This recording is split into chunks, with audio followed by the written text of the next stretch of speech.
What if I told you that as a successful employee, you might be leaving tens of thousands of dollars on the table every single year, and that one little clause in your employment contract could be the only thing standing between you and real financial freedom?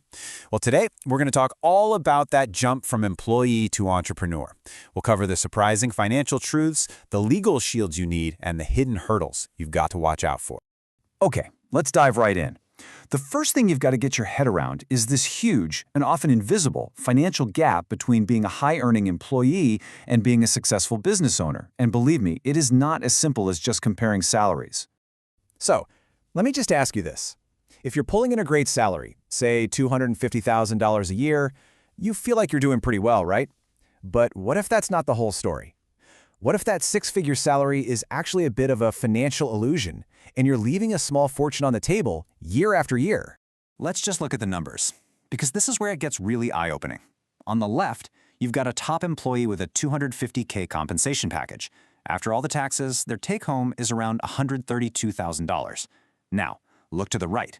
A business owner, same skill set, bringing in $400,000 in revenue. Their take-home pay, an incredible $219,000. That is a 65% jump. And the secret sauce here is the tax code. It's built to reward business ownership with all sorts of deductions and more flexible ways to handle your income. That financial picture is pretty convincing, right? But before you go and make that leap, you absolutely have to have protection. And that brings us to the most essential tool for any new entrepreneur, the legal shield that separates you from your business. And that shield is the LLC, or Limited Liability Company. It's basically a business structure that the law sees as its own separate person. This is so important because it creates a firewall between your business life and your personal life. See, if you just operate on your own as a sole proprietor, there's no firewall at all. If your business gets into trouble, gets sued, or racks up debt, they can come after your house, your car, your kid's college fund, literally everything. But with an LLC set up, all of those personal assets are protected. If the business gets into legal hot water, only the business's assets are at risk. It's truly the essential first step you have to take to make this leap safely. So you see the money, you've got your legal shield all planned out, you're ready to go, right? Well, not so fast. There is a very common hurdle hiding in your current employment contract that a lot of people just don't see until it's way too late. Yeah, we are talking about non-compete agreements, and they are absolutely everywhere. Research shows that nearly half of all companies in the U.S. use them, and they affect everybody from C-suite executives to hourly workers. This one single clause could stop your dream of going independent dead in its tracks.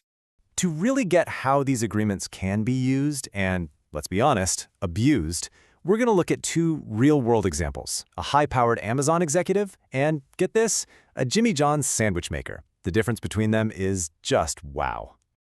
So this is the actual wording from the Jimmy John's contract. It's just insanely broad. It basically prevents employees from working at any business that makes more than 10% of its income from sandwiches. Think about that for a second.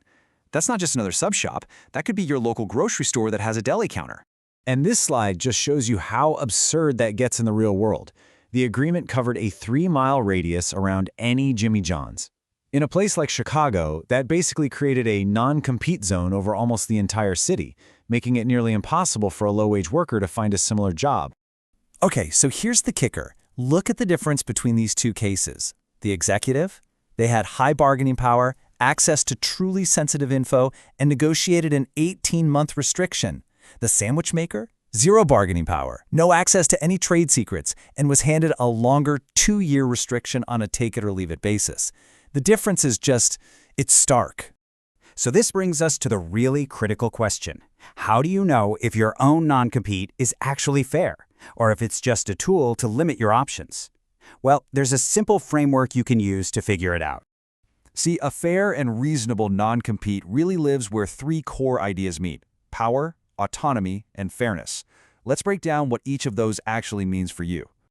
Okay, first up, power. Was the contract a real negotiation?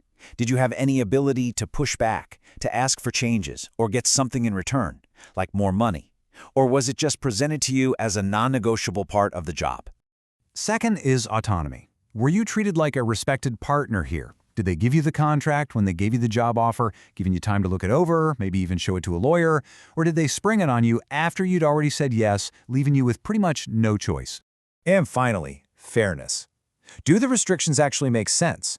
Are they narrowly designed to protect a real business interest, like trade secrets? Or are they just ridiculously broad, like that Jimmy John's example, basically designed to keep you from earning a living somewhere else? By understanding the financial reality, the need for that legal shield, and the terms of your own contract, you're not just dreaming about this anymore. You're actually building a real plan. So what are the actual next steps?